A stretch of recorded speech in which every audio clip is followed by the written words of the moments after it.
এখন আপনাদের সামনে আলোচনা নিয়ে আসবেন গ্লোবাল এইট ইউকে এর পরিচালক, ট্রাস্টি, সবার প্রিয়জন, বিশিষ্ট ইসলামী স্কলার, ইউরোপ এবং পশ্চিমা বিশ্বে পরিচিত একটি মুখ, ডক্টর জিয়াউল হক ভাইকে, যিনি আলোচনা রাখবেন spiritual and health benefits of Ramadan for men, পুরুষদের জন্য রমজানের আধ্যাত্মিক ও স্বাস্থ্যগত উপকারিতা। এখন আমরা আপনাদেরকে স্বাগত জানাচ্ছি। একটি চমৎকার আলোচনা নিয়ে আসছেন ডক্টর জিয়াউল হক ভাই। আলহামদুলিল্লাহ, আসসালাতু ওয়াসসালামু আলা রাসূলিল্লাহ। সম্মানিত ভিউয়ার, যারা সারা পৃথিবীর বিভিন্ন দেশ থেকে আমাদের অনুষ্ঠান দেখছেন, তাদের সকলকে আমি আমি আমার পক্ষ থেকে সালাম এবং শুভেচ্ছা জানিয়ে শুরু করতে যাচ্ছি। আসসালামু আলাইকুম ওয়া রাহমাতুল্লাহি ওয়া বারাকাতুহু। তো আমি জানি না আমার স্ক্রিনকে শেয়ার করা যাবে কিনা। আমি তো শেয়ারে দিয়ে দিয়েছিলাম, ওখান থেকে হচ্ছে না। যাই হোক, যদি শেয়ার করতে না হয় তো আমি এখান থেকে দেখে দেখে বলবো বা সামথিং আমি আলোচনা করবো ইনশাআল্লাহ। আসসালামু আলাইকুম স্যার, শেয়ার হয়েছে। শেয়ার হয়েছে আচ্ছা, কিন্তু আমি যাক, ওকে, আলহামদুলিল্লাহ, থ্যাংক ইউ ভেরি মাচ। আপনাকে দেখছি না আর কি, কিন্তু স্ক্রিন আমি শেয়ার হয়েছে। ইয়েস, এখন জি দেখা যাচ্ছে। জি স্যার, দেখা যাচ্ছে। স্ক্রিনও শেয়ার হয়েছে, আপনাকেও দেখতে পাচ্ছি। জাজাকুল্লাহ। থ্যাংক ইউ, জাযাকাল্লাহু খাইরান। আসলে আমরা প্রতীক্ষিত সেই মাহে রমাদানের জন্য সবাই ওয়েট করছি। আলহামদুলিল্লাহ, আমাদের প্রিয় নবী হযরত মুহাম্মদ সাল্লাল্লাহু আলাইহি ওয়াসাল্লাম, উনি তো বলতেনই যে আল্লাহুম্মা বারাক লানা ফি রজব ওয়া শাবান ওয়া বাল্লিগনা রমাদান, যে আল্লাহ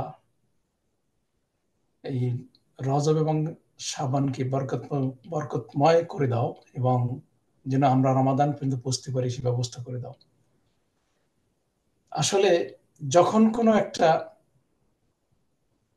কোনো বিশেষ ব্যক্তি বা কোনো একটা বিশেষ কিছু, কোনো প্রোগ্রাম আয়োজন করা হয়, যেমন এই আজকের এই প্রোগ্রামটা আয়োজন করা হয়েছে, এটার পিছনে কিন্তু অনেকেরই অনেক প্রচেষ্টা ছিল। তার অনেক সময় ব্যয় করেছেন, এর পিছনে খেটেছেন, অনেক কাজ করেছেন, যে এই প্রোগ্রামটা যেন সুন্দর সাকসেসফুল করা যায়। তেমনি যখন কোনো একজন বিশেষ মেহমান কখনো আসবেন কোথাও, তার পিছনে কিন্তু কয়েক মাস থেকে যারা আয়োজক তারা চেষ্টা করে থাকেন। যেমন বাংলাদেশে এখন দেখছি বেশ বড় বড় বিশাল আকারের মাহফিল হচ্ছে বাংলাদেশে, যেমন মিজানুর রহমান আজহারি বা অন্য যারা আছেন, তাদের মাহফিলে লক্ষ লক্ষ লোক হয়, বিশাল আয়োজন। এই আয়োজনের পিছনে কিন্তু কয়েক মাস থেকে তারা খেটে থাকেন, অনেক পরিশ্রম করেন, অনেক শত শত লোকে। তো রমাদান যখন আসবে, সেই রমাদানের পিছনে কিন্তু আমাদের প্রস্তুতিটা কিন্তু খুবই ইম্পর্টেন্ট।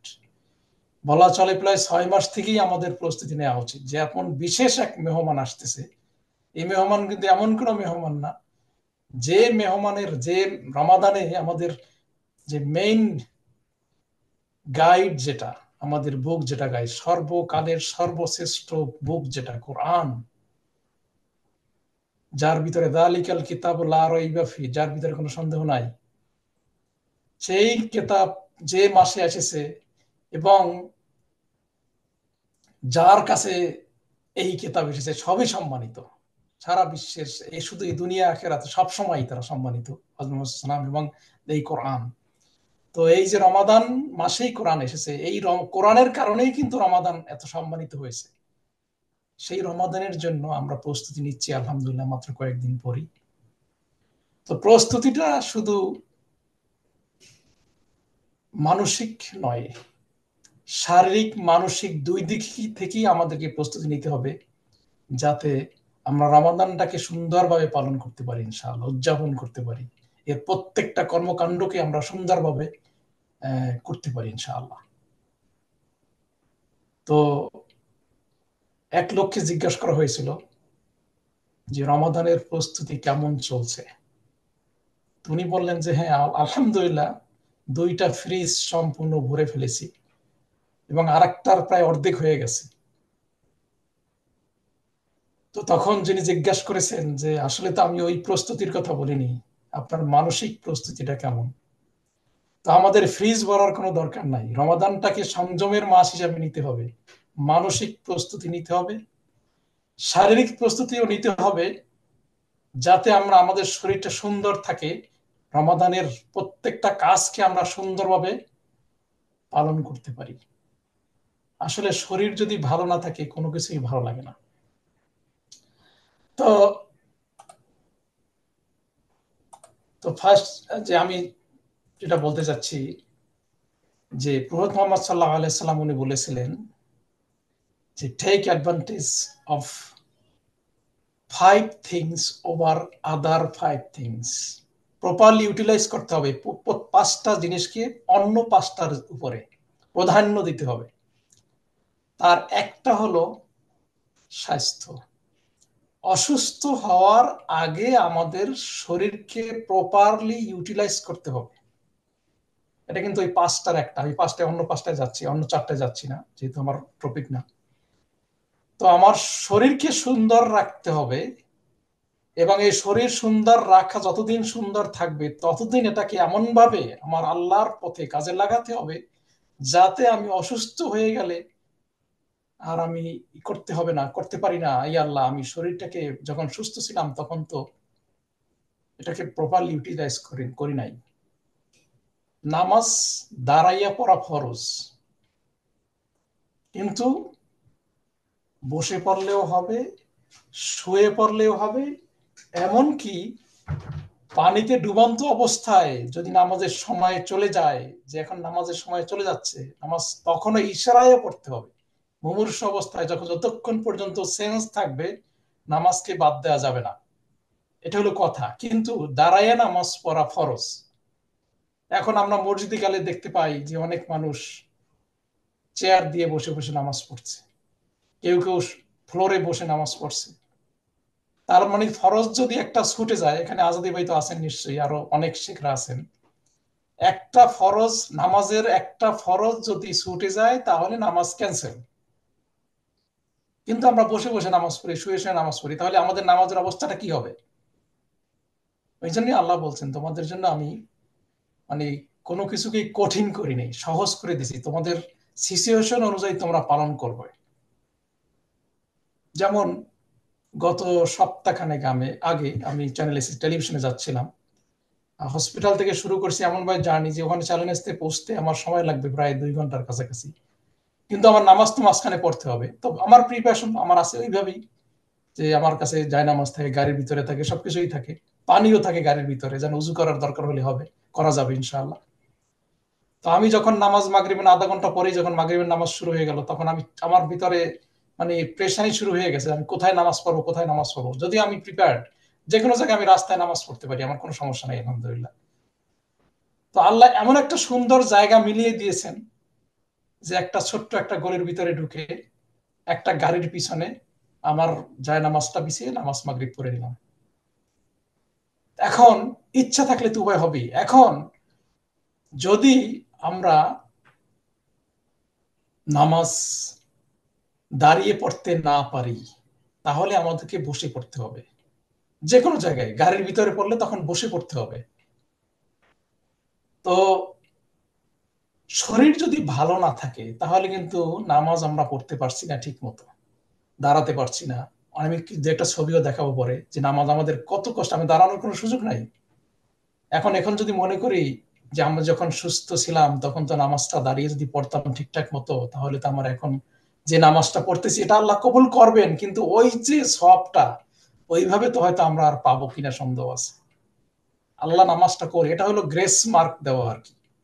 ঠিক আছে, এ বেচারা ঠিক মতো নামাজ আগে পড়েছে, সুতরাং এখন ঠিক মতো পড়তে পারছে না, তাহলে কিন্তু আল্লাহ আগে যেভাবে আমি একটা ইবাদত করেছি, যে কোনো সিচুয়েশনের কারণে যদি সেই ইবাদতটা করতে না পারি, তাহলে কিন্তু আল্লাহ ওই যেভাবে আমরা নর্মাল অবস্থায় যেভাবে করেছি আল্লাহ ওইভাবে সব দিয়ে দিতে পারেন। আল্লাহর হাতে কিন্তু দেয়ার কোনো ভান্ডারের কিন্তু অভাব নাই। এই জন্য আমরা যদি সুস্থ অবস্থায় নামাজটাকে সুন্দরভাবে পড়ে থাকি, অসুস্থ অবস্থায় হয়তো আল্লাহ আমাদের এই সুস্থ অবস্থার মতোই সব দিয়ে দেবেন, কিন্তু আমরা যদি না পড়ে থাকি তাহলে কিন্তু হবে না। যাই হোক, এই জন্য আমাদের সুস্থ অবস্থাটাকে যখন থাকি তখন এটাকে প্রপারলি ইউটিলাইজ করতে হবে। তো আর একটা জিনিস, যেমন আমরা জানি, আগেও বলেছি, sound health or good health, sound mind এবং sound or proper devotion to prayer, মানে আমাদের শরীর এবং মন যদি ভালো থাকে, আপনারা সবাই জানেন, এটা সবাই জানি, শরীর এবং মন যদি ভালো থাকে তাহলে কিন্তু কনসেন্ট্রেশন ভালো হবে, খুশু খুশু আসবে না আমাদের নামাজে। আর যদি শরীর ভালো না থাকে, মন ভালো না থাকে, নামাজে খুশু খুশু হবে না। আর সেই নামাজটা কতটুকু আল্লাহর কাছে পৌঁছবে সেটাও আমরা জানি না আসলে। তো এই জন্য নামাজের খুশু খুশু আনতে হলে আমাদেরকে ওইভাবে শরীর এবং মনকে ভালো রাখতে হবে। রমাদান যদি আমাদেরকে পালন করতে হয় তাহলে রমাদানই আমাদের শরীরটাকে ভালো রাখতে হবে, রমাদান পৌঁছার আগের থেকেই চেষ্টা করতে হবে যার শরীরটা ভালো থাকে, তাহলে কিন্তু আমাদের রমাদান রোজা রাখতে পারবো না। আর রোজা যদি রাখতে না পারি, ব্যবস্থা কিন্তু আল্লাহ আমি আগেও বলেছি, আল্লাহ কিন্তু ব্যবস্থা করে দিয়েছেন, যে আল্লাহ কোরআনেই বলেছেন যে তোমরা যদি অসুস্থ অবস্থায় থাকো, অথবা মেয়েদের ক্ষেত্রে তো স্পেসিফিক টাইমই আছে যেটা আমরা জানি, তো ওই অবস্থায় যদি আমরা থাকি তাহলে কিন্তু, অথবা জার্নিতে যদি থাকি, তাহলে কিন্তু আমাদের নামাজ পড়ার, মানে রোজা রাখার দরকার নাই, আল্লাহ কিন্তু সহজ করে দিয়েছেন। এটা তো কোরআনে আছে, সূরা বাকারার সম্ভবত 184 বা something near by there somewhere আর কি আছে ইনশাআল্লাহ, যে আল্লাহ বলেই দিয়েছেন যে তোমরা যদি অসুস্থ থাকো অথবা জার্নিতে থাকো তাহলে তোমাদের রোজাটা পরে তোমরা রাখবে। তো অসুস্থ অবস্থার কথা এখানে আরেকটু বলে রাখি, যদি কেউ অসুস্থ অবস্থায় থাকে, এটা টেম্পোরারিলি অসুস্থ। যদি কারো অসুস্থ, পার্মানেন্টলি অসুস্থ, যেটা যেখানে আর ইচ্ছে, মানে বোঝা যাচ্ছে যে আর শরীর আর ভালো হওয়ার সম্ভাবনা নাই, ওইরকম রোজা রাখার মতো সিচুয়েশনে আসার পরিবেশ হয়তো আর হবে না, এইরকম অবস্থা, যদি সিকনেস যদি এরকম থাকে, তাহলে কিন্তু সিস্টেম ডিফারেন্ট, তাহলে রোজা রাখার দরকার নাই, এবং রোজার পরিবর্তে ফিদিয়া দিয়ে দিতে হবে আর কি। সেটা তো সবাই আমরা জানি, এখানে আলেমরা আছেন অনেকেই। আর আমার ওস্তাদ সাহেব, আমার শেখ ফাদিলাতুর শেখ যাকে বলা হয়, আজাদি ভাই, তো উনি আসেনি, আলহামদুলিল্লাহ। আমরা সৌভাগ্যবান যে ওনার মতো একজন ইসলামিক স্কলারের সাথে আমাদের চলার আল্লাহ সৌভাগ্য করে দিয়েছেন, আলহামদুলিল্লাহ। তো এক্ষেত্রে কিন্তু আপনারা ফিদিয়া দিয়ে দিতে হবে, যদি এরকম সিচুয়েশন হয় যে বোঝা যাচ্ছে যে আমার শরীর ভালো হবে না, তখন তার ফিদিয়া দিতে হবে। আর সেটা তো আপনারা জানেন, গ্লোবালি তো আছি আমাদের, সেটা একটা আছি ব্যাপার, আপনারা চিন্তা করবেন। তো আর যদি মনে হয় যে না আমার শরীরটা ভালো হয়ে যাবে ইনশাআল্লাহ, মানে এরকম সম্ভাবনা, তাহলে ফিদিয়া দেওয়ার দরকার নাই, তাহলে এটা দিয়ে দিতেই হবে। আর যদি কেউ চিন্তা করে আমি ফিদিয়াও দেবে, যদি ভালো না হই বা যদি ভালো হয়ে যায় তখন আবার রোজা রাখবেন, সেটা অন্য জিনিস। কিন্তু আপনার ভালো হয়ে যাবে, আপনি ফিদিয়া দেওয়ার এরকম কোনো দরকার নেই। যদি কেউ দেন সেটা তার নিজস্ব ব্যাপার, দিতে পারবেন, কিন্তু ভালো হয়ে গেলে তখন সে রোজা রাখবে ইনশাআল্লাহ পরে। তো এই জন্য অসুস্থ অবস্থায় পৌঁছার আগে সুস্থতাকে আমাদের প্রাধান্য দিতে হবে। আর এই যে রোজাটা, এটা কিন্তু তাকওয়া অর্জনের জন্য আল্লাহ বলেই দিয়েছেন, ইয়া আইয়ুহাল্লাযীনা আমানু কুতিবা আলাইকুমুস সিয়ামু কামা কুতিবা আলাল লাযীনা মিন ক্বাবলিকুম লাআল্লাকুম তাত্তাকুন। মুত্তাকি হওয়ার জন্য আল্লাহ বলেছেন রোজা রাখার, রোজা রাখতেই মুত্তাকি হবে, বিশাল ব্যাপার। মুত্তাকি মানে তাকওয়ার ব্যাপার বিশাল ডিফারেন্ট। সো মাঝে মাঝে আমার অনেক সময় নিয়ে তাকওয়ার ব্যাপারে কথা বলি, কিন্তু আজকে আর ওদিকে যাবো না ইনশাআল্লাহ। তো এই রোজা রাখার তাকওয়া অর্জনের জন্য আমাদের সবকিছুর পিছনেই কিন্তু তাকওয়া। তো এই যে রোজাটা তাকওয়া অর্জন করে এবং আমাদের মানসিক প্রশান্তি তৈরি করে, এটা হলো নাম্বার ওয়ান। কিন্তু সাথে সাথে একটা সেকেন্ডারি কাজ যে রোজার মাধ্যমে যেটা হয়, আমার আগে এক আপা বলছিলেন, ডক্টর, উনি বলতেছিলেন যে রোজা কিন্তু আমাদের শরীরকে ভালো, যেমন ক্যান্সারের কথা উনি উল্লেখ করেছেন, আমি আসবো একটু পরে।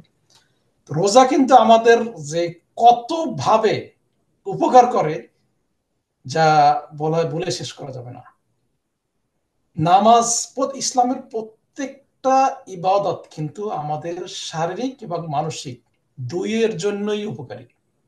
নামাজ আমরা যে পড়ি, নামাজ যদি ওইরকম হুকুম হইতে তুমি দাঁড়ায় কিছুক্ষণ, যেমন খ্রিস্টান বা অন্য, আবার কেউ কেউ বসে কিছুক্ষণ ধ্যান করে, খ্রিস্টানরা দাঁড়াইয়া করে, এরকম আমাদের যদি বলা হয়তো কিছুক্ষণ তোমরা দাঁড়াইয়া সূরা কেরাত যা আছে পড়ে ফেলো বা শেষ, কিন্তু সেটা না। কিন্তু নামাজ আমরা পড়ি কিন্তু প্রত্যেকটা শরীরের অঙ্গ প্রত্যঙ্গের কিন্তু ব্যায়াম করা হয়। আপনি একটু খেয়াল করবেন, হাতের চলাফেরা, রুকু করা, সেজদা করা, এমনকি আমি চিন্তা করতেছিলাম যে আসসালাম আলাইকুম বলতে ডান দিকে বাম দিকে তাকানোর দরকারটা কি ছিল, সোজা বলে দিলেই তো হইতো। পরে আমি চিন্তা করলাম, আমার ঘাড়ে ব্যথা হয়েছিল একবার, বেশ অনেকদিন আগে, কয়েক বছর আগে।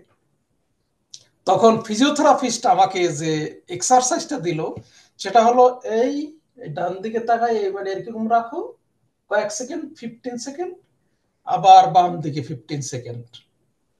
তখন আমি চিন্তা করলাম, তাহলে আমরা সালাম ফিরে তো আমাদের ফিজিওথেরাপি করার জন্যই নাকি নামাজে, আমাদের সালামটা যে আমরা ফিরে আসসালাম আলাইকুম বলি, এটা তো অলরেডি আমরা ফিজিওথেরাপির কাজটা করেই ফেলছি। তাহলে আমাদের আর দরকারটা কি ফিজিওথেরাপিস্টের কাছে যাওয়া? তো প্রত্যেকটা নামাজের আমরা যখন নামাজ পড়ি প্রত্যেকটা অঙ্গ প্রত্যঙ্গের কিন্তু আমাদের এক্সারসাইজ হয়ে যায়। এবং আমরা যদি, এবং এটা হলো এক্সারসাইজ হয়ে যাচ্ছে সাথে সাথে খুশুটা কিন্তু আমাদের, ওই যে অনেকে বলে তোমরা মানে কি জানি বলে, ওটাকে বলে ধ্যানে বসে থাকো। ওই যে ধ্যানটা যোগ ব্যায়াম না কি জানি বলে, এরকম একটা কথা আছে। তো ধ্যানে বসে থাকাকে খুশু, আমরা একাগ্র চিত্তে যদি আল্লাহর দিকে মনোনিবেশ করে নামাজটা করি, কিন্তু আমাদের ওই ধ্যানটা হয়ে যাচ্ছে। সুবহানাল্লাহ। তো এরা কত কিছুই করে, সায়েন্টিস্টরা আবিষ্কার করে, কিন্তু নামাজের, আমাদের ইসলামের সায়েন্স, সেই 1450 বছর আগের সায়েন্স, এটা এখনো কেউ ওভারকাম করতে পারে নাই, আর পারবেও না ইনশাআল্লাহ। এটা আল্লাহ প্রদত্ত সায়েন্স। সুতরাং এই যে নামাজের প্রত্যেকটা ব্যায়াম, এটা কিন্তু আমাদের খুবই দরকার। মানে আমরা নামাজ পড়ে ব্যায়াম হয়ে যাচ্ছে, শরীরের জন্য খুবই উপকারী। এবং রমাদানে কিন্তু দেখেন, আমরা সাধারণত আমরা তো খাবার টেবিলে আসলে আমাদের পেট ভরলেও কিন্তু চোখ ভরে না, এটা আমাদের নরমাল। ইফতারির আগে মনে হয় যেন আমরা দুনিয়ায় যা আছে সব আমরা একজনই খেতে পারবো, কিন্তু খাওয়ার সময়, খাওয়ার পরে হয়তো অতটা পারি না। তারপর চেষ্টা করি যতদূর, একটা ট্যাবলেট খাওয়ার জায়গা যতটুকু থাকে সেটাও আমরা ফিল আপ করে ফেলি। তো আল্লাহ জানতেন যে আসলে আমার বান্দারা এই কামই করবে, তো এই জন্য উনি আবার ওইভাবে নামাজেরও কিছু বেশি ব্যবস্থা করে দিয়েছেন, যাতে ক্ষেত্রে আমাদের এক্সারসাইজটা ভালোভাবে হয় না। আমাদের রমাদানে তারাবির নামাজ আমরা পড়ি, যে আমাদের কিন্তু এক্সারসাইজ ওখানে খাওয়ার পরে সুন্নাত, কিন্তু খাওয়ার পরে হাঁটা উচিত, রাত্রের খাবার পরে হাঁটা উচিত সুন্নাত। কিন্তু তারাবির নামাজ পরে আমরা, তারাবি পরে আমাদের ওই এক্সারসাইজটা কিন্তু হয়ে যায় আলহামদুলিল্লাহ। তারপরও আরো কিছু হাঁটা চলার চেষ্টা করা যাবে শরীরের ভালো থাকার জন্য। আর যদি আমরা তারাবির নামাজ বেশি খেয়ে ফেলি তাহলে কিন্তু নামাজে খুব কষ্ট হয় প্রথম দিকে, তারপরে অনেক কয়েক রাকাত পড়ার পরে আস্তে আস্তে ভালো লাগে। তো ইফতারির ক্ষেত্রে আমাদের সাবধান হতে হবে, সেগুলো আমি আসতেছি আস্তে আস্তে ইনশাআল্লাহ। তো একটা 2004 মানে 4-এ একটা সার্ভে করা হয়েছিল এই দেশে আর কি, হেলথ সার্ভে, ইংল্যান্ডে। সেখানের কয়েকটা এই জিনিস আপনারা দেখতে পাচ্ছেন, আমি বলতেছি যে এখানে বলা হয়েছিল, আমি আসলে স্লাইডটা একটু বড় করে দিচ্ছি তাহলে একটু সুবিধা হবে আর কি।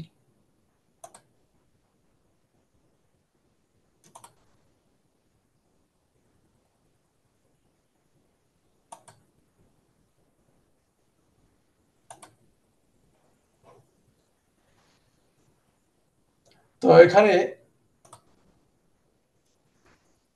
যে এটা সার্ভেটা করা হয়েছিল এখানে, মানে ইউকের এশিয়ান কমিউনিটি এবং অন্যান্য কমিউনিটির ভিতরে একটা কম্পারিজন করা হয়েছিল।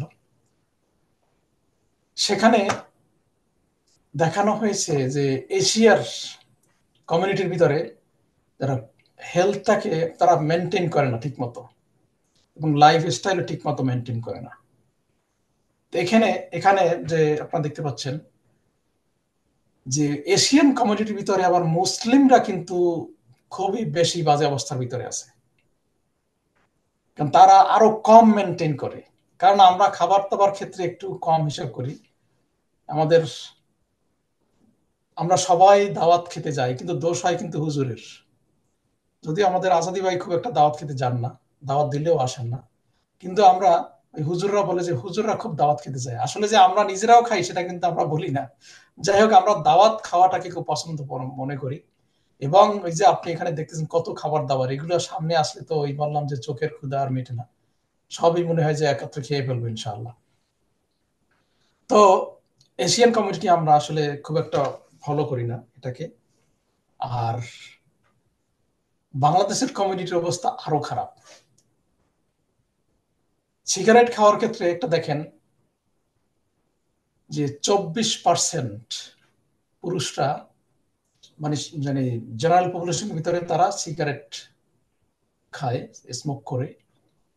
আর এটা নর্মাল সাধারণ পপুলেশন অ্যাভারেজ, কিন্তু বাংলাদেশি কমিউনিটির ভিতরে আছে 40%, মানে অনেক বেশি। আবার পাকিস্তান এবং বাংলাদেশের ভিতরে একটা কম্পারিজন করছেন, সেখানে বলা হয়েছে ডায়াবেটিসের ক্ষেত্রে বাংলাদেশি পিপল আর 5 times more likely to have diabetes than general population. Bangladesh এবং পাকিস্তান এর ভিতরে 33% Pakistani people eat recommended 5 or more portions of fruits। আমরা জানি আমাদের 5 পোর্শন, আমরা সবাই বলি যে 5 ভাগ, আমাদের 5 পোর্শন ফ্রুটস প্রতিদিন খাওয়া উচিত। সব একত্রে খাওয়ার দরকার নাই, 3 বার 4 বার মিলিয়ে খাবেন, কারণ ফ্রুটসের ভিতরে সুগার থাকে। যদিও এটা ন্যাচারাল সুগার, খুব ভালো, কিন্তু তারপরও এটাই কিন্তু ব্লাড সুগার বাড়িয়ে দেয়, ওই নর্মাল সুগারের চেয়ে একটু কম লেভেলে, কিন্তু তারপরও বাড়ায়। তো এক্ষেত্রে ওই সব সুগার একত্রে, 5টা ফল একত্রে খাওয়া যাবে না, ভাগ করে খেতে হবে। কিন্তু এই ফলগুলো কিন্তু আমরা খুব কম খাই। আমরা এমনি বানানো মিষ্টি গুলাকে খুব পছন্দ করি, কিন্তু ফ্রুটস গুলাকে খুব একটা খাই না। সেই জন্য আমাদের এই ফ্রুটস এর ক্ষেত্রে একটু সাবধান হতে হবে, আমরা যেন ফ্রুটসটা একটু বেশি খেতে পারি, এটা একটু আমাদেরকে দেখতে হবে। এবং 5টা ফ্রুটস, 5টা পোর্শন, 5টা ফ্রুটস একদম পুরোটা খেতে হবে এমন না, 5টা পোর্শন অফ ফ্রুটস আমাদের খেতে হবে। এটা কিন্তু আমরা যদি না খাই তাহলে আমাদের শরীর অবস্থা ভালো হবে না।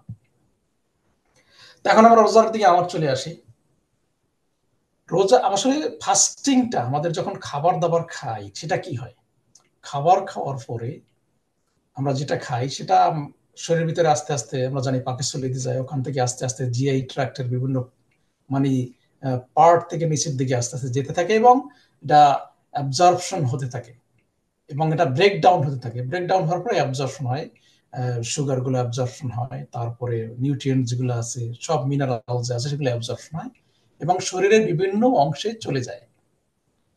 তো এই সুগারটা, আমাদের সুগার থেকে যে এনার্জি তৈরি হয়, আমাদের এনার্জি হাঁটাচলা করতে হলে, যা একটা বিস্কিট খাওয়ার পরে, মোটামুটি এভারেজ সাইজের একটা বিস্কিট খাওয়ার পরে কিন্তু 20 মিনিট হাঁটা দরকার। সেটাকে যে ক্যালোরি ওটার থেকে আসবে সেটাকে হজম করা, সেটাকে ইউটিলাইজ করার জন্য 20 মিনিট হাঁটা দরকার। অথচ আমরা যে খাওয়া দাওয়া করি, মাশাআল্লাহ, তো ওটা খাওয়ার পরে তো কতক্ষণ হাঁটা দরকার তা তো আপনারা সবাই চিন্তাই করতে পারেন। তো এই খাবারটা যখন আমরা খাই, শরীরের ভিতরে সুগার আকারে যাচ্ছে, অন্যান্য আকারে যাচ্ছে। এই সুগারটা থেকে এনার্জি, আমরা হাঁটাচলা করলে, অ্যাক্টিভিটিস করলে, তখন ওই সুগারটা থেকে এনার্জি ইউটিলাইজ হয়ে এনার্জি তৈরি হয়। আর যদি তৈরি না হয় তাহলে ওটা লিভারে গিয়ে প্রথম জমা হয়, তারপরে অন্যান্য জায়গায় জমা হয়। তো আবার যখন খাওয়াটা আমাদের যেমন 8 ঘন্টা হয়ে গেল বা 7-8 ঘন্টা হয়ে গেল, আমাদের শরীরের যে এনার্জিটা খাওয়ার পরে যেটা আমরা নিয়েছিলাম সুগারটা, ওইটা হয়তো 3-4 ঘন্টা আমরা কাজ করার পরে হয়তো ওইটা অ্যাবজর্ব হয়ে গেছে, তখন লিভারের কাছে চলে যায় যে লিভার তুমি আমাদেরকে সুগার দাও। সুগার ওইটা তখন লিভার থেকে নেওয়া হয়। তারপরে লিভারেরটা যখন এক্সট্রা সুগার, মানে সুগার যখন চলে যায়, তখন শরীরে অন্য জায়গা থেকে তখন ফ্যাট অবজারপশন শুরু হয়ে যায়, ফ্যাট ব্রেকডাউন হয়। যখন ফ্যাট ব্রেকডাউন হওয়ার পরেও দেখা যায় আরো আমার দরকার, আমার যে এনার্জি দরকার সেটা ফ্যাট থেকে আর হচ্ছে না, তখন মাসেল ব্রেকডাউন হয়। কিন্তু আমরা যে খাওয়া দাওয়া করি, আমাদের সুগার শরীরে যেটা ঢুকে, ওইটাই আমাদের যে কাজ অ্যাক্টিভিটিস করি, ওইটা অ্যাবজর্পশন না করতে পারে, তাহলেই কিন্তু এক্সট্রা সুগার জমা হবে লিভারের ভিতরে অন্য জায়গায়, এবং ওটাকে আবার ব্রেকডাউন হয়ে ফ্যাট আকারে তৈরি হবে, ফ্যাট জমা হবে বিভিন্ন শরীরের বিভিন্ন জায়গায়। এই জন্য কিন্তু আমাদের যদি ওভার ইটিং করি আর এনার্জি ইউজ না করি তাহলেই আমরা শরীরটা মোটা হয়। আমি সবসময় একটা এক্সাম্পল দিয়ে থাকি যে আল্লাহ আমাদেরকে, ধরেন আমাদের 5 ফুট 4 ইঞ্চি বা 5 ইঞ্চি বা 6 ইঞ্চি আমাকে যেভাবে বানিয়েছেন, আমাদের হার্টটা, আমাদের লাংসটা, আমাদের লিভারটা, কিডনিটা, প্যানক্রিয়াসটা, all the organs in the body আল্লাহ কিন্তু ওই রেশিও অনুযায়ী বানিয়েছেন যে কি 5 ফুট 4 ইঞ্চি আমার হাইটটা দিলাম, তার হার্টটাও হবে ওই 5 ফুট 4 ইঞ্চির সাইজের হার্ট, লিভারটা হবে ওই রকম, কিডনিটা হবে ওই রকম, প্রত্যেকটা parts of the body will be the same ratio in size. এখন আমরা যদি অতিরিক্ত খেয়ে আমাদের শরীরটাকে, আমার 5 ফুট 4 ইঞ্চির শরীরের ওজন হওয়ার দরকার ছিল 60 কেজি, কিন্তু আমি এমন খাওয়া খেলাম যে আমি শরীরটার ওজন বানিয়ে ফেললাম 100 কেজি। আল্লাহ কিন্তু আমার অর্গানটাকে, অন্যান্য অর্গানগুলোকে কিন্তু ওই 100 কেজি সাইজের বানান নাই, উনি কিন্তু ওই 60 কেজি স্টাইলেই বানিয়েছিলেন, কিন্তু আমরা 100 কেজি বানিয়ে ফেলেছি। এটা কিন্তু আল্লাহর দোষ না, এটা কিন্তু আমাদের দোষ, আমরা কিন্তু এটা করেছি। এখন আমার হার্ট যেভাবে তৈরি করা হয়েছিল সেটা কিন্তু ওই 60 কেজি ওজনের শরীর, যেটা যে যতটুকু পাম্প করার দরকার, এক্সকিউজ মি, ওই ব্লাডটা ওইভাবে পাম্প করার হার্টটার যোগ্যতা আছে। কিন্তু আমি 100 কেজি কি আমার পাম্প করতে হবে, তো 100 কেজি কি পাম্প করতে হলে কিন্তু হার্ট কিন্তু কয়েকদিন পরে অকেজ হয়ে যাবে, যে আমি তো আর 100 কেজি। যেমন আমি এক্সাম্পল দিই মাঝে মাঝে, যে আমাদের সবাই তো আমরা গ্রাম থেকে এসেছি, দুই একজন বাদে, হয়তো 12 কিছু কিছু লোক বাদে, যে গ্রামে তো আমরা পাম্পার মেশিন ইউজ করি আর কি, জমিতে কৃষি দেওয়ার জন্য। ছোটবেলায় আমরা দেখছি ইরিধান দিতাম, পাম্প মেশিন দিয়ে ইউজ করতাম, ওয়াটার ইরিগেশন করা হইতো, এখন সবজি টবজি দেওয়া হয় বিভিন্ন ভাবে। এখন এক মানে একটা পাম্প মেশিন সে হয়তো 20 বিঘা জমিকে পাম্প করতে পারে, তাকে যদি পাম্প করতে হয় 100 বিঘা জমি, তাহলে ওই পাম্প মেশিন কিন্তু কয়েকদিন পরে নষ্ট হয়ে যাবে। আমাদের শরীরের প্রত্যেকটা অঙ্গ প্রত্যঙ্গ কিন্তু এরকমই। আমার হার্ট যদি 100 কেজির ব্লাড এরিয়ার ব্লাড সাপ্লাই দিতে হয়, হার্ট ভালো থাকবে না। আমার প্যানক্রিয়াস যেটা ইনসুলিন তৈরি করে আমাদের ব্লাড সুগারটাকে কন্ট্রোল করার জন্য, ইউটিলাইজ করার জন্য, আমার প্যানক্রিয়াস যদি সুগার এত বেশি শরীরের ভিতরে, ওটা যদি আমার ইনসুলিন তৈরি করতে হয় অনেক ওভার অ্যাক্টিং, মানে ওভার ওয়ার্ক করার পরে দেখবে যে প্যানক্রিয়াস নষ্ট হয়ে গেছে, ডায়াবেটিস শুরু হয়ে গেছে, আর কাজ হচ্ছে না। কিডনি ওই রকম একই অবস্থা, প্রত্যেকটা অঙ্গ প্রত্যঙ্গ এইভাবেই হবে। এই জন্য আমরা যদি শরীরটাকে ঠিক মতো সাইজে না রাখতে পারি, তাহলে আল্লাহকে দোষ দিয়ে কোনো লাভ নাই, দোষ কিন্তু আমাদের। তো এই জন্য আমাদের শরীরটাকে ওইভাবে ওই 5 ফুট 4 ইঞ্চি সাইজের জন্য যে কেজি ওজন, বিএমআই আমরা জানি, বডি মাস ইন্ডেক্স, ওই হাইটটা কিন্তু সায়েন্টিস্টরা বের করেছেন, কিন্তু আল্লাহ আগে থেকেই বলে দিয়েছেন। তো এইটাই আর কি আমাদেরকে মেনটেন করতে হবে, মানে এক্সারসাইজ করতে হবে, তারপরে কম খেতে হবে। হযরত মুহাম্মদ সাল্লাল্লাহু আলাইহি ওয়াসাল্লাম উনি বলেছিলেন যে আমাদের খাবারের, আমাদের মানে স্টোমাককে 3 ভাগ করতে হবে, 1 ভাগ খাবার, 1 ভাগ পানি, 1 ভাগ হলো এমটি, 3 ভাগের 1 ভাগ। তো আমরা কিন্তু আমি আগেই বলেছিলাম যে খাবার যতদূর পারি, যতক্ষণ পর্যন্ত ট্যাবলেট খাওয়ার পরিমাণ জায়গাও থাকে ততক্ষণ পর্যন্ত আমরা খাই। তো এটাকে আমাদের কন্ট্রোল করতে হবে ইনশাআল্লাহ। তো এখানে আমাদের একটা জিনিস দেখুন, যেসব খাবার আমাদের উপকার করে আর কি সব আমাদের আমাদের ক্ষতি করে, সেটা নিয়ে আমরা একটু আলোচনা করবো আর কি ইনশাআল্লাহ। একটা আগে আগলে, overeating is not only injurious to health but it also interferes prayers, আছে আগেও বলেছি যে অতিরিক্ত খাওয়ার পরে দেখবেন যে যারা অতিরিক্ত খেয়ে ফেলছে, তারা কিন্তু খাওয়ার পরে যদি চলেন নামাজ পড়ি, ভাই একটু রেস্ট নিয়ে নি, আর উঠতে পারি না, আর সময় নেই, একটু ওয়েট করি আর কিছুক্ষণ পরে, আমরা আর পারি না। এখন এরকম যদি আমরা অতিরিক্ত খেতাম, তাহলে কিন্তু বদর যুদ্ধেও আমাদের জয়ী করা সম্ভব ছিল না, অন্যান্য যুদ্ধে আমাদের জয়ী হতে সম্ভব ছিল না। তারা কিন্তু রোজা রেখেই যুদ্ধে যুদ্ধে বিজয়ী হয়েছিলেন, আলহামদুলিল্লাহ। তো আমাদেরকে খাবার কমালে কিন্তু শরীরে ভালো থাকে। আবার যদি ওই একটা আমরা গ্রামের সন্তান, উনো ভাতে দুনো বল, রোজ খেলে রসাতল, আমরা যদি একদম রেগুলার একদম খুব কম খাই, যেটা শরীরের দরকার তার চেয়েও যদি কম খাই, তাহলে কিন্তু রসাতলে যাবে। মানে উনো ভাতে দুনো বল, মানে আমাদের আসলে এটা একটা গ্রামের ছিল, কিন্তু কম ভাত বা কম খাবার খাবো, সেটা আমাদের যদি কম খাই তাহলে বল বেশি হয়। এই জন্য আমরা প্রপারলি যদি 1/3 খাবার, 1/3 পানি আর 1/3 খালি রাখি, তাহলে কিন্তু শরীরে এনার্জিও ভালো থাকে, আমরা সব কাজই ঠিক মতো করতে পারবো। তো এই জন্য খাবার ক্ষেত্রে আমাদের সাবধান হতে হবে। আর রোজাটা কিন্তু এই খাবারের ট্রেনিংটাই আমাদেরকে দেয় রোজার মাসে। এটা কিন্তু আমাদের আধ্যাত্মিক, আমাদের যে তাকওয়া অর্জন করে তার ভিতরে, তাকওয়ার ভিতরে একটা কিন্তু আমাদের অন্য মানুষের ক্ষুধার জ্বালাটাকেও বুঝতে হবে আমাদেরকে। যারা সারাদিন জীবনের রাজ্যে, যাদের হর রোজ রোজা, ক্ষুধায় আসেনি নিদ, বুভুক্ষু সেই কৃষকের গলে ঘরে এলো কি খুশির ঈদ, আমরা জানি নজরুলের সেই বিখ্যাত কবিতার একটা লাইন বা দুইটা লাইন। তো আসলে যাদের জীবনে প্রতিদিনই রোজা, তাদের আবার ঈদ কিসের? কিন্তু আমরা তো রেগুলারই খাই, আমাদের রোজা রাখতে হবে, রোজার মাসটা রোজা রাখি ঠিকই আছে, কিন্তু এটা দিয়ে আমাদের বুঝতে হবে যাদের জীবনে প্রতিদিনই রোজা তাদের অবস্থাটা কি, সেটা কিন্তু সেই ফিলিংসটা আমাদের ভিতরে আনতে হবে। ওই এমপ্যাথি যাকে বলে আর কি, এমপ্যাথি, নিজের ভিতরে অন্যের ফিলিংসটাকে নিজের ভিতরে ঢুকানো হবে। সেটা হলো আমাদের অবশ্যই প্রত্যেকটা কাজের ক্ষেত্রেই আমাদের দরকার। যেমন আমাদের হসপিটালে, এই দেশে কিন্তু এমপ্যাথিটা খুব ইম্পর্টেন্ট। যার একজন অসুস্থ অবস্থায় আছে, তার সাথে যখন আমি কথা বলবো, তখন আমার ভিতরে ওই অসুস্থটা হলে কেমন ফিলিংসটা লাগতো, আমার কেমন লাগতো, ওই ফিলিংসটা নিয়ে তার সাথে কথা বলতে হবে। এটা হলো এমপ্যাথি। এইটাকে আমাদের এই দেশে যার যত ভালো, সে তত কিন্তু ভালো, মানে successful in cooperation with the patients.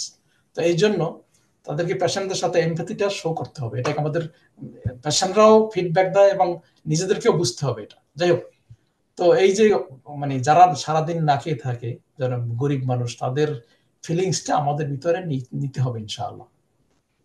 যে হাদিসটা আমি বলেছেন, হাদিসটা এখানে আছে, যেখানে তো আরেকটা জিনিস হলো আমাদের খাবার ক্ষেত্রে কি ধরনের খাবার খাবো, সেটা হলো আমাদের ব্যালেন্স ডায়েট, যেটা সেটাকে আমাদেরকে নিতে হবে। মানে আমাদের খাবার ক্ষেত্রে ব্যালেন্স ডায়েট যেটা করলে, যে মানে সব ধরনের খাবারই সে আমাদের প্লেটে থাকবে, এটা হলো ব্যালেন্স ডায়েট, যেটা আমাদের দরকার। কার্বোহাইড্রেট থাকবে, ফ্যাটি খাবার থাকবে, ডায়েরি প্রোডাক্টস থাকবে, ফ্রুটস থাকবে, ভেজিটেবল থাকবে। তো আমরা সব ধরনের খাবার যেটা, সেটাই আমাদের থাকতে হবে। সেটা হলো ব্যালেন্স ডায়েট। আগেও বলেছি 5 পোর্শন আমাদের ফ্রুটস থাকতে হবে। তারপরে যে রুটি, আমরা আমরা তো ভাত খেয়ে অভ্যস্ত। আমি একটা ওই হোয়াটসঅ্যাপে একজনে একটা দিছিল, ভিডিও আসছিল, একজনে বলছিল যে, মানে এটা যোগ করে সে একটা ভিডিও দিছিল যে, আরে ভাত খেতে না পারলে আমার মাথা খারাপ হয়ে যায়, আমি কিছুই করতে পারি না, ঈশ্বরে সারাদিন মনে হয় যেন ভাতই খাই, ভাতই খাই, ভাতই খাই। হয়তো অনেকে ভিডিওটা দেখছিলেন, জানি না। আর শেষের কথাটা আমার খুব ভালো লাগছে, মজা লাগছে। সেটা হলো, যদি আমি সবার কাছে অনুরোধ করব, আমাকে যদি কেউ কোনো ঈদের সময় গিফট দিতে চান, তাহলে 2 বস্তা চাল উপহার দেন। মানে সে জাস্ট ভাতের একটা দেওয়ার জন্য 2 বস্তা চাল উপহার দেন আমাকে ঈদে। মানে আমাকে অন্য যদি কেউ গিফট দিতে চান, কারণ আমরা ভাত ছাড়া কিছুই পছন্দ করি না। যাই হোক, কিন্তু যারা যারা এখন বিদেশে আছেন, তারা অনেকেই হয়তো পাস্তা বা অন্য কিছুই, মাশ পটেটো বা এইসব জাতীয়, আমাদের দেশে আলু ভর্তা, এদেশে সে মাশ পটেটো হয়ে গেছে। যাই হোক, এইসব আহ, খাবার দাবার অনেকেই পছন্দ করেন দেশে আসার পরে, বিভিন্ন দেশে যাওয়ার পরে। যাই হোক, এগুলো আমাদের মানে অল্প খেতে হবে, বেশি না। ভাত খেতে হবে অবশ্যই, আমাদের কার্বোহাইড্রেট দরকার আছে, কিন্তু কম খাবো, সবকিছুই কম খাবো। এইসব সাদাদের রেস্টুরেন্টে গেলে বা কোথাও গেলে দেখা যায় তারা চামচের 1 চামচ ভাত, এইটাই যথেষ্ট, কিন্তু অন্যান্য বহু জিনিস তাদের সাথে প্লেটে থাকে। তো এগুলো আমাদের খেয়াল রাখতে হবে। তো আমাদের যেটা বলেছি, সবকিছু কার্বোহাইড্রেট থাকবে, মানে ভেজিটেবলস থাকবে, ফ্রুটস থাকবে, তারপরে প্রোটিন থাকবে, ডিম, মাছ, মাংস, এগুলো সবকিছু আমাদের রেগুলারই খেতে হবে, অল্প অল্প করে ইনশাআল্লাহ। তারপরে দুধ থাকতে হবে। দুধের ক্ষেত্রে কিন্তু অনেকের আবার অ্যালার্জিও থাকে, জানি আমরা, যে যেটা অনেকের ল্যাকটোজ অ্যালার্জি থাকে। সেক্ষেত্রে আবার অনেক ধরনের আর্টিফিশিয়াল দুধ জাতীয় জিনিস পাওয়া যায়, আর্টিফিশিয়াল, সেগুলোও খাওয়া যেতে পারে। অথবা অনেক সময় এটা দেখবেন যে যাদের ল্যাকটোজ অ্যালার্জি, তাদের কিন্তু আবার অনেক সময় ইয়াগার্ট, দধি, যেটা দধিটাই কিন্তু ক্ষতি করে অনেকের। তো আপনারা চেষ্টা করবেন তাহলে দধি দিয়ে ট্রাই করে দেখবেন যে এটা উপকার করে কিনা। আর একটা জিনিস, অনেকে দেখবেন যে ডায়রিয়া হচ্ছে, তারা রেগুলার দুধ খাচ্ছে, কিন্তু ডায়রিয়াটা ঠিক কেন যে হচ্ছে ঠিক জানে না, কি কারণে ডায়রিয়া। কিন্তু দেখবেন যে একটা দুধে কিন্তু অনেকের ডায়রিয়া হয়। এইটা আপনারা খেয়াল রাখবেন যে যদি দুধ, এটা আপনি নিজেরাই টেস্ট করতে পারবেন যে ডায়রিয়া দুধে হচ্ছে না অন্য জিনিসে হচ্ছে। তো এটা আপনি নিজেরা বাসায় টেস্ট করতে পারবেন, যে দুধ কয়েকদিন বন্ধ করে দেখতে পারেন। তো আমাদের এই খাবার ক্ষেত্রে সব ধরনের খাবার নিতে হবে, যেমন একটা জাস্ট একটা পিকচার দিলাম যেখানে কিন্তু সব ধরনের খাবার আছে, ডিম আছে, মাংস আছে, মাছ আছে, তারপর প্রোটিন যে বিনস টিনস, আমাদের খাবারের রান্নাঘরে যেটা থাকবে মোটামুটি এখানের ভিতরে সবই আছে। এগুলো আমাদের চেষ্টা করতে হবে ফলো করার জন্য।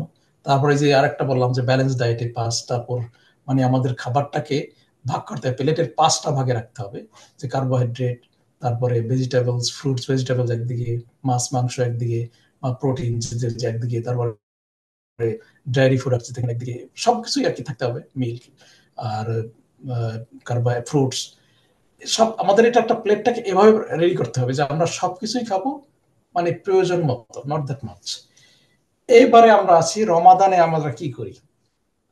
এই যে খাবারগুলো আমরা দেখছেন, আমরা সবাই খুব পছন্দ করি, আরে মানে ঝালমুড়ি আর পেঁয়াজু না হলে, পাকোড়া বা এই ইটাগুলো আমাদের সামোসা, এগুলো না হলে তো রোজা বা ইফতারিটা মনে হয় যেন একদম হালালি হয় না, এরকম আমাদের মনে হয় আসলে। কিন্তু আসলে এই খাবারগুলা যদি আমাদের একেবারে অত্যন্ত পছন্দনীয়, তো আমাদের হ্যাঁ মাঝে মাঝে খাওয়া যাবে, খেতে হবে, কিন্তু আমাদের যতদূর পারা যায় অ্যাভয়েড করতে হবে, যে তেলে ভাজা জিনিসটাকে বেশি একটু অ্যাভয়েড করতে হবে। কিন্তু এটা না হলে তো হয়তো আবার মানে বাসায় অনেক সমস্যা হয়ে যেতে পারে, যে এইসব খাবার নাই কেন বাসায়, হাজবেন্ড ওয়াইফের ভিতরে ঝগড়াও লেগে যেতে পারে। যাই হোক, আমাদেরকে সমঝোতায় আসতে হবে আর কি প্রত্যেকটা ক্ষেত্রেই। তো যতদূর পারি আমাদের চেষ্টা করতে হবে। তো কি কি অ্যাভয়েড করতে হবে? এই যে আমি যেটাগুলো দেখালাম, যে ডিপ ফ্রাই এইসব জিনিসপত্রকে আমরা তেলে ভাষাটাকে অ্যাভয়েড করে কিন্তু আমরা গ্রিল করতে পারি, মানে এগুলা কিন্তু আমাদের অথবা ডিপ ফ্রাইং, মানে যেটা আর কি, এটাকে বন্ধ না করে আমরা কিন্তু অন্যভাবে এটাকে মাইক্রোওয়েভে দিয়ে করতে পারি। মানে এগুলো কি মানে একই জিনিস আমরা খাবো, কিন্তু তেলে না ভেজে অন্যভাবে খেতে পারি আর কি, ইনশাআল্লাহ এটা করতে পারি। তারপরে সুগারি জিনিস আমাদেরকে অ্যাভয়েড করা উচিত খুবই। ফ্রুট জুস যে একটা জিনিস আমরা জানি বাজারে কিনতে পাওয়া যায়, আসলে এর ভিতরে কতটুকু ফ্রুটস আছে আল্লাহ ভালো জানে। তো এগুলোর ভিতরে সুগার এবং কালারিং ম্যাটেরিয়াল থাকে বেশি, আর ফ্লেভার থাকে। ফ্রুটস আসলে খুব একটা কত থাকে, এটা নিয়ে আমাদের যথেষ্ট চিন্তা করতে হবে। আমরা ওইগুলা না কিনে যদি আমরা পানি অরিজিনাল ফ্রুটসটা যেগুলো আছে সেগুলো যদি আমরা খেতে পারি, তাহলে কিন্তু আমাদের অনেক ভালো আর কি। কারণ পানি খেতে হবে, পানিটা হলো ইম্পর্টেন্ট জিনিস। ইয়োগার্ট যদি আমরা বানাই, আমরা মাঝে মাঝে মানে দুধের শরবত যদি বানাই, দুধের শরবতের ভিতরে আবার যদি আমরা ওই বিভিন্ন ধরনের পাওয়া যায় জিনিসপত্র বাংলাদেশে বা অন্যান্য দেশে, ওগুলাকে কম মিশাবো, আমাদের মেশানোর দরকার নেই, দুধ দিয়ে না। কারণ আমরা 2 বছর পর্যন্ত যদি দুধ খেয়ে বাচ্চারা বেঁচে থাকতে পারে, এর ভিতরে কিন্তু সব আছে, দুধের ভিতরে সবই আছে, কিন্তু বড় হয়ে গেলে আমাদের যেহেতু শরীরের প্রয়োজন অনেক বেশি হয়, তখন ওই দুধে ওইটা সামাল দিতে পারে না, দেখে আমাদের অন্যান্য খাবার খেতে হয়। কিন্তু দুধের ভিতরে সব ধরনের জিনিস আছে যা আমাদের শরীরের জন্য দরকার। এই জন্য দুধ ড্রিঙ্কটাকে দুধ হিসাবে আমরা নিতে পারি যদি ল্যাকটোজ অ্যালার্জি না থাকে। আর যদি ল্যাকটোজ অ্যালার্জি থাকে তাহলে কিন্তু আমরা ওই যে গ্রামে আমরা আগে ছোট আমরা খেতাম যে গোল বলে, বা মানে আমরা ইয়াকারটাকে একটু গুলে পানিতে, ওটাকে আমরা খেতে পারি, শরবত আকারে বানাতে পারি ইনশাল্লাহ। ওর ভিতরে হালকা অল্প একটু সুগার দিয়ে বা একটু লবণ দিয়ে আমরা ওটাকে করতে পারি ইনশাল্লাহ এইভাবেই।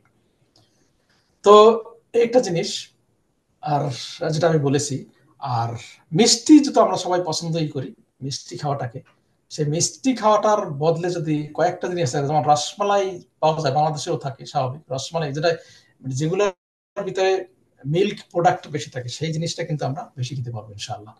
তো ওইটাকে আমাদেরকে নিতে হবে। দুধের মানে মিষ্টির একদম যেসব মিষ্টি খুবই সুগারি ওইগুলো বাদ দিয়ে রসমালাই বা বরফি এই জাতীয় জিনিস, অথবা নিজেরাও বানাতে পারি বাসায়, দইটা এগুলো যদি কম মিষ্টি দিয়ে বানানো যায় এগুলো আমরা খেতে পারি। তারপরে এই যে অল্টারনেটিভ দেওয়া আছে, এগুলো কিন্তু সব ফ্রাই করা।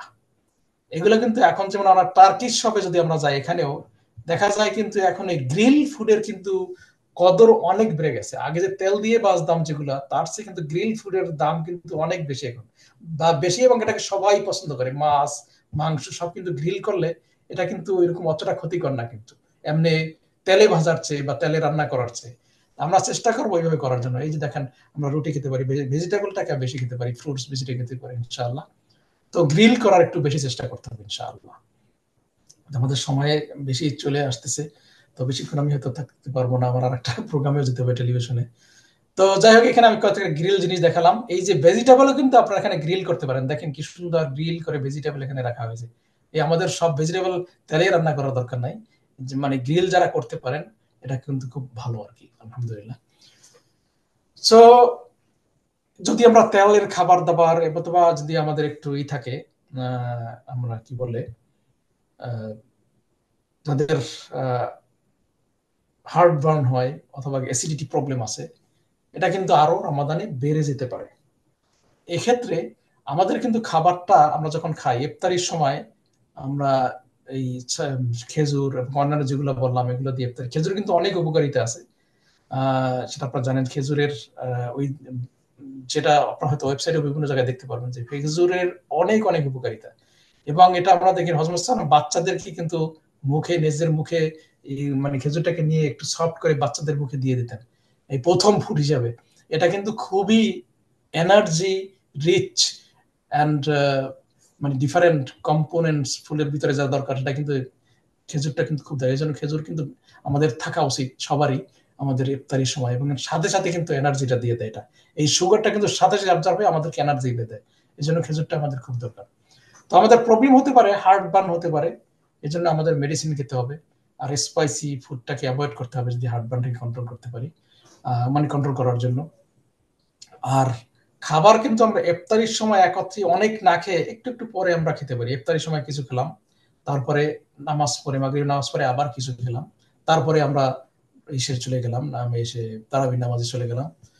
আপা বলছিলেন যে তারাবি কিন্তু শুধু পুরুষদের জন্য না, মেয়েরাও পড়তে যেতে পারে। এখানে যেখানে যেখানে সুযোগ সুবিধা আছে মেয়েরাও নামাজে যেতে পারে, যদি আবার বাসায় বাচ্চা কাচ্চা রেখে যাওয়ার কোনো দরকার নেই, যেখানে সুযোগ আছে সেখানে যাবেন ইনশাল্লাহ, এটাই আর কি। তো এক্ষেত্রে আমরা খেতে হবে। আর একটা জিনিস আমাদের কিন্তু সবারই জানা উচিত যে টি কফি এগুলা কিন্তু আমাদের ডিহাইড্রেশন করে দেয়, ডিহাইড্রেট করে দেয়। এরা কিন্তু মানে ক্যাফেইন জিনিসটা আমাদের কিন্তু প্রস্রাব বাড়িয়ে দেয়, মানে ওয়াটার কিডনি থেকে বেরিয়ে যাওয়ার সুযোগ করে দেয় বেশি করে। এই জন্য যাদের চা কফি খাওয়ার খুব নেশা, তারা কিন্তু যদি খেতে চান ইফতারির পরে খাবেন, সেহরির সময় কেউ কিন্তু চা কফি খাবেন না। খালি কিন্তু আপনাদের পানিটা বের হয়ে যাবে খুব তাড়াতাড়ি, তখন কিন্তু শরীরটা খুব ডিহাইড্রেট হয়ে যায় তাড়াতাড়ি। এই জন্য ওই সময় খাবে না, যা খাবেন মানে ইসের পরে, ইফতারির পরে যদি খেতে চায় 1 কাপ বা 2 কাপ, বেশি না খাওয়াই ভালো। টি কফি যতদূর কমানো যায় রমাদানের সময় ততটাই ভালো। এটা একটা হলো, এটা ক্যাফেইনটা করে দেয়, ওই পানিটাকে শরীর থেকে বের করে দেয় আর কি, মানে এটা। তারপরে আমাদের স্মোকিং, স্মোকিং যারা করে, স্মোকিং তো বলে বহু রোগের মানে এটাকে বলে স্টোর হাউস, এটা তৈরি করে দেয় স্মোকিংটা। তো স্মোকিংটাকে আমাদের অ্যাভয়েড করার চেষ্টা করতে হবে। তারপরে মডারেট অ্যামাউন্ট আমাদের খেতে হবে সব ধরনের। আর পানিটাকে আমরা যখন তারাবিতে নামাজ পড়তে যাই, আমরা অনেকেই নিয়ে যাই, বোতল নিয়ে যাই, আপনারা চেষ্টা করবেন সবাই। আর যদি কেউ নিতে না পারেন, তাহলে কিন্তু মসজিদে পানির ব্যবস্থা থাকে সাধারণত। তো আপনারা পানি ওই নামাজের ফাঁকে ফাঁকে পানি খাবেন, এটা কিন্তু খুবই দরকার। শরীরটাকে রিহাইড্রেট করার জন্য পানিটা খুবই দরকার। এরকম ঘুমানো পর্যন্ত খাবেন, আবার সেহরিতে ওঠার পরে যতদূর পানি খাওয়া যায় পানিটা খাবেন, কিন্তু খুবই, এটা শরীরটাকে ভালো রাখার জন্য খুবই দরকার। তো আর ট্যাবলেট যাদের দরকার, এটা দরকার। এখন এই ডায়াবেটিসটা হলো একটা ইম্পর্টেন্ট জিনিস। এই ডায়াবেটিস আমি আগেও বলেছি, যাদের শরীর ভালো নাই, আমরা যদি অনেকে কিন্তু ডায়াবেটিস আছে অথচ আমরা চেষ্টা করি রোজা রাখার, আর রোজা রাখবো, কিন্তু আসলে ঠিক না। যদি কারো ডায়াবেটিসের কারণে ক্ষতি হয়, এই যে জাস্ট গত রাত্রের ঘটনা, আমার একটা আত্মীয়, খুবই ক্লোজ আত্মীয়, আমাদের এলাকার খুবই ইয়াং ছেলে, তার ডায়াবেটিস ছিল, কিন্তু সে হাইপোতে মারা গেছে আর কি, হাইপো হয়ে। এবং হাইপার গ্লাইসেমিয়ার থেকে হাইপোগ্লাইসেমিয়া কিন্তু আরো ডেঞ্জারাস। সে, তার ডায়াবেটিস আছে, সে খাওয়া দাওয়া করে না ঠিক মতো, কি জানো, সে হাইপো, ব্লাড সুগার এত কমে গেছে, মারা মারা গেছে। এই যে গত রাত্রের ঘটনা, ইন্নালিল্লাহি ওয়া ইন্না ইলাইহি রাজিউন, ইয়াং ম্যান। তো রমাদানে যারা ইনসুলিন নেন, ডেফিনেটলি তাদেরকে ডাক্তারের সাথে পরামর্শ করে নিতে হবে যে লং অ্যাক্টিং ইনসুলিন না শর্ট অ্যাক্টিং যেটাই হোক, ইনসুলিন যারা নেন তাদের যদি এরকম সমস্যা হয় যে ইনসুলিনের ক্ষেত্রে শরীর হাইপো হয়ে যাওয়ার সম্ভাবনা আছে, অবশ্যই অবশ্যই রোজা রাখা উচিত না। এটা আমি ডাক্তার হিসেবে বলতেছি, এবং মানে আজাদি ভাই তো অবশ্যই বলেছেন ইতিপূর্বে হয়তো, তাদের জন্য রোজা রাখা উচিত না। কারণ তারপরও ডাক্তারের পরামর্শ অবশ্যই নেবেন, এবং যারা ট্যাবলেট খেয়েও রোজা ডায়াবেটিসটাকে কন্ট্রোল করেন তারাও ডাক্তারের পরামর্শ নেবেন যে এখানে তাদের সেফ কিনা, রোজা রাখাটা সেফ কিনা। আল্লাহ কিন্তু সহজ করে দিয়েছেন, মানুষকে মারার জন্য রোজা দেন নাই, মানুষকে বাঁচানোর জন্যই রোজা ফরজ করেছেন। আমরা নিজেরা নিজেদের উপরে চিন্তা করি আমি খুব সব বেশি পেয়ে যাব, তাহলে কিন্তু সেটা না, এটা কিন্তু আমি আল্লাহর হুকুমের বিরুদ্ধে কাজ করছি। আল্লাহ বলছেন তোমাদেরকে রোজা রাখার দরকার নাই, আর আমি রোজা রাখলাম, তখন আল্লাহ মনে করেন তুমি কি আমার চেয়ে বেশি বুঝো? আসলে কিন্তু এটাকে আমাদের অবশ্যই অ্যাভয়েড করতে হবে। ডায়াবেটিস হইল সাইলেন্ট কিলার ডিজিজ। এটা গোপনে গোপনে শরীরের প্রত্যেকটা অঙ্গ প্রত্যঙ্গকে নষ্ট করে দেয়। এটা হলো সাইলেন্ট কিলার, কিচ্ছু বলবে না, চুপচাপ। এটা কিন্তু ব্যথাও করে না, কিছুও করে না, আস্তে আস্তে দেখবেন যে অবস্থা খারাপ। আর যদি ডায়াবেটিসটা, আমি সবসময় বলে থাকি ডায়াবেটিস হলো ভদ্র স্বভাবের অভদ্র রোগ। খুবই ভদ্র, কিচ্ছু বলে না, চুপচাপ, মানে মাছটাও বেঁচে খেতে উঠে ধরে খেতে পারে না, মানে এটা মানে মানে এক্সাম্পল দিচ্ছি। মানে ডায়াবেটিস মানে যারা খুব ভদ্র, মানে এরকম মিন মিন মানে মানে অনেক আছে শয়তান, উপরে এত ভালো, ভিতরে যথেষ্ট শয়তান। আমাদের কিন্তু অনেক দেশের লিডাররা এখন আছে উপরে উপরে খুব ভালো, ভিতরে এত শয়তান লিডার এগুলা। এই শয়তান হচ্ছে ডায়াবেটিস। উপরে উপরে কিচ্ছু বলবে না, কোনো ব্যথা করবে না, কিচ্ছু না, কিন্তু ভিতরে ভিতরে প্রত্যেকটা অঙ্গটাকে নষ্ট করে দেয়। এই জন্য ডায়াবেটিসটাকে আবার কন্ট্রোল করলে আবার খুব ভদ্র। এটাকে যদি আমি কন্ট্রোল করতে পারি তাহলে চুপচাপ 30-40 বছর ধরে ডায়াবেটিস, কিন্তু খুব একটা কোনো সমস্যাই নাই। আমি তো চোখের ডাক্তার, আমার চোখের এখানে দেখি 30 বছর ডায়াবেটিস, কিন্তু এখন পর্যন্ত চোখে কোনো ক্ষতি হয় নাই। অথবা 5 বছর থেকে ডায়াবেটিস, একদম চোখে, যদি 5 বছরে খুব একটা ক্ষতি হয় না, হয়তো তার আগে আরো অনেক থেকে, মানে ডায়াগনোস্ট হয়েছে 5 বছর, তার আগের থেকে ডায়াবেটিস ছিল সে জানে না। তো এরকম, তো দেখি যে অল্প বেশি দিন না ডায়াবেটিস, কিন্তু তার ভিতরে চোখের 12টা বাজিয়ে গেছে, মানে আর কাজ, মানে খুব একটা ট্রিটমেন্ট করার সুযোগ নেই, এরকম অবস্থা হয়ে যায়। তো এই জন্য ডায়াবেটিসটাকে কন্ট্রোল করলে খুব ভালো, ভদ্র, আপনাকে অবশ্যই কন্ট্রোল করতে হবে। আর ফাস্টিং যদি ডায়াবেটিস অবস্থায় রাখা যায়, ভালো, কোনো অসুবিধা নাই, রাখতে পারবেন। যদি ওইরকম আর্লি স্টেজ ডায়াবেটিস থাকে, খুব একটা সমস্যা নাই, এটা কন্ট্রোল করা যায়, তাহলে রাখা যাবে, কোনো ব্যাপার না, তাহলে এটা করা যাবে। আমাদের ডায়াবেটিসটাকে যাদের তারা রাখবে না। অন্যান্য শরীরে যেমন হার্ট ফেলিওর আছে, হার্ট ডিজিজ আছে, হাই ব্লাড হাইপার টেনশন আছে, এগুলো যদিও আমরা মেডিসিনের মাধ্যমে কন্ট্রোল করে রোজা রাখতে পারি, তাহলে চেষ্টা করবেন। কিন্তু অন্যান্য যে ক্ষেত্রে যেখানে রাখা যাবে না, সেক্ষেত্রে আমাদেরকে এটা করতে হবে, মানে রোজাকে আমাদের বন্ধ রাখা যাবে না, এবং সেক্ষেত্রে আপনারা ফিরিয়ে দিয়ে দেবেন। অথবা আপনারা যদি মনে করেন যে ডায়াবেটিস ভালো হওয়ার সম্ভাবনা কিন্তু খুব, যাদের একদম ইনসুলিন ডিপেন্ডেন্ট ডায়াবেটিস তাদের সম্ভাবনা খুব কম থাকে, তারপরে সেটা আপনি ডাক্তারের সাথে পরামর্শ করবেন যে হ্যাঁ আমাদের ভবিষ্যতে ভালো হয়ে যেতে পারে। অথবা যখন শর্ট ডে হবে রমাদানের, যে অনেক জায়গাতে টাইম ভেরিয়েশন হয়, যখন শর্ট শীতকালের সময় শর্ট ডে থাকে, তখন আমি শীতকালের ওই সময় আমি রোজাটা রাখবো, সেটা আপনার ব্যবস্থা করতে পারেন ইনশাআল্লাহ।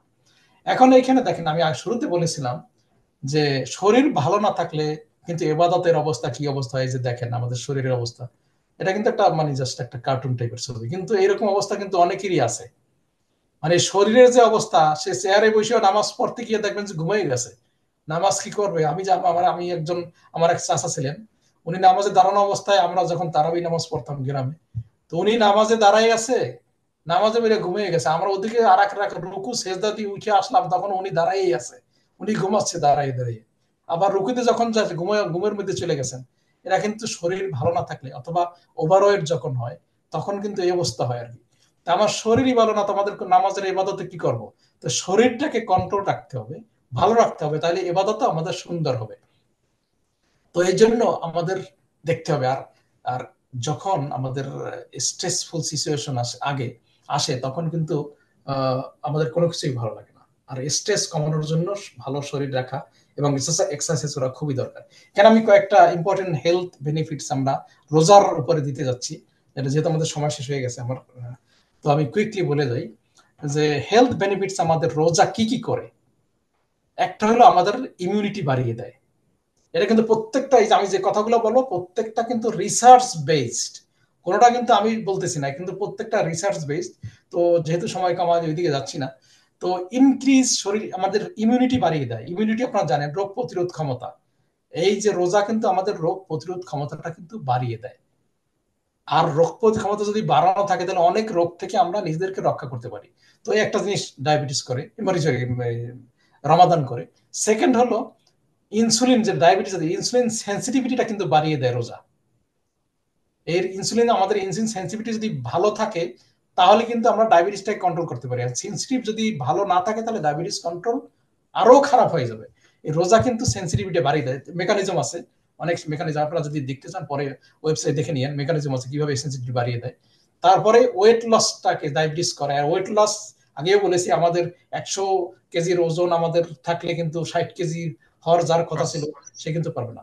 যাই হোক, তারপরে good for health, cardiac health এবং ডিক্রিজ ব্লাড প্রেশার, এগুলো বাড়িয়ে দেয়। তারপরে আমাদের ব্রেন ফাংশন বাড়িয়ে দেয়, অনেক ইমপ্রুভ করে আমাদের ব্রেন ফাংশন ডায়াবেটিস। তারপরে ক্যান্সার, এই যে আমাদের আপা বলতেছিলেন যে ক্যান্সার রিস্ক কমিয়ে দেয় কিন্তু ডায়াবেটিস, মানে রমাদানটা। তারপরে এই যে স্টিমুলেটস অটোফেজি, একটা সুন্দর একটা জিনিস, আমাদের শরীরের ভিতরে বডির যে সেলগুলো আছে কিন্তু আস্তে আস্তে ক্ষয় হয়ে যায়। এই ক্ষয় হওয়ার সেলটা ভিতরে যারা না থাকতে পারে, এইটা এটা সরাই দেওয়ার জন্য কিন্তু আমাদের এই রমাদানটা হেল্প করে। আর যদি এটা থাকে তাহলে শরীরের জন্য ক্ষতি হয়। ওই ডেড সেলটাকে নষ্ট করে দেওয়ার জন্য অটোফেজি, মানে শরীর ওই সেল এটাকে ক্ষতি করে। এই অটোফেজির কারণেই কিন্তু একজনে নোবেল পুরস্কার পেয়েছিলেন, এই অটোফেজি আবিষ্কার করার জন্য। এবং সেই অটোফেজি কিন্তু মানে আমাদের রমাদান আমাদের হেল্প করে। তারপরে ব্লাড কোলেস্ট্রল কমিয়ে দেয়। তারপরে স্লিপ প্যাটার্ন বাড়িয়ে, মানে সুন্দর করে দেয়। নর্মাল ইনসুলিন, এটা একটা নর্মালাইজ দি গ্রেলিন লেভেলস, এটাও কিন্তু আমাদের যে হাংরি, আমাদের খাবারের প্রতি যে হাঙ্গার, এটাও কিন্তু এটা ডায়াবেটিস আমাদের হেল্প করে। এটা মানে এই হরমোনটা আমাদের তৈরি করে দেয়। তো এই জন্য আমাদের রমাদান অনেকগুলা হেল্প করে। তো যাই হোক, আমাদেরকে সবচেয়ে শেষ কথা হলো, আমাদের ব্যালেন্স ডায়েট আমাদের খেতে হবে। তারপরে ওভার ইটিংটাকে কন্ট্রোল করতে হবে। Plenty of fruits and vegetable খেতে হবে। আর প্লেন্টি অফ ওয়াটার আমাদের খেতে হবে, পানি বেশি খেতে হবে। আর সবসময়, যেটা আগেও বলেছি, তারাবির নামাজের সময় পানি রাখবেন এবং ইফতারির পরে বারবার পানি খাবেন, অল্প অল্প করে ইনশাআল্লাহ। আর ডিপ ফ্রাইড ফুডটাকে আমাদেরকে অ্যাভয়েড করতে হবে। স্মোকিং তো পার্মানেন্টলি বন্ধ করতে হবে। ডায়াবেটিস রমাদানে যদি বন্ধ করতে পারি তাহলে অন্য সময় কেন পারবো না, এটাকে বন্ধ করতে হবে। তারপরে ফ্রেশ ফ্রুটস, ভেজিটেবল, এগুলো আমাদেরকে খেতে হবে, fresh fruits instead of juice, মানে বাজারজাত জুসের পরিবর্তে। তারপরে আমাদের ডাক্তারদের সাথে পরামর্শ অবশ্যই নিতে হবে ইনশাআল্লাহ। আর সর্বশেষে আমাদের আল্লাহর কাছে দোয়া করতে হবে, আল্লাহ যেন আমাদেরকে তৌফিক দেন যেন আমরা শরীরটাকে সুস্থ রেখে এই পবিত্র মাহে রমজানকে আমরা ভালোভাবে পালন করতে পারি। আমা তৌফিক ইল্লা বিল্লাহ। আসসালামু আলাইকুম ওয়া রাহমাতুল্লাহি ওয়া বারাকাতুহু। আমরা সবাই সবার জন্য দোয়া করব ইনশাআল্লাহ। জাযাকাল্লাহু খাইরান।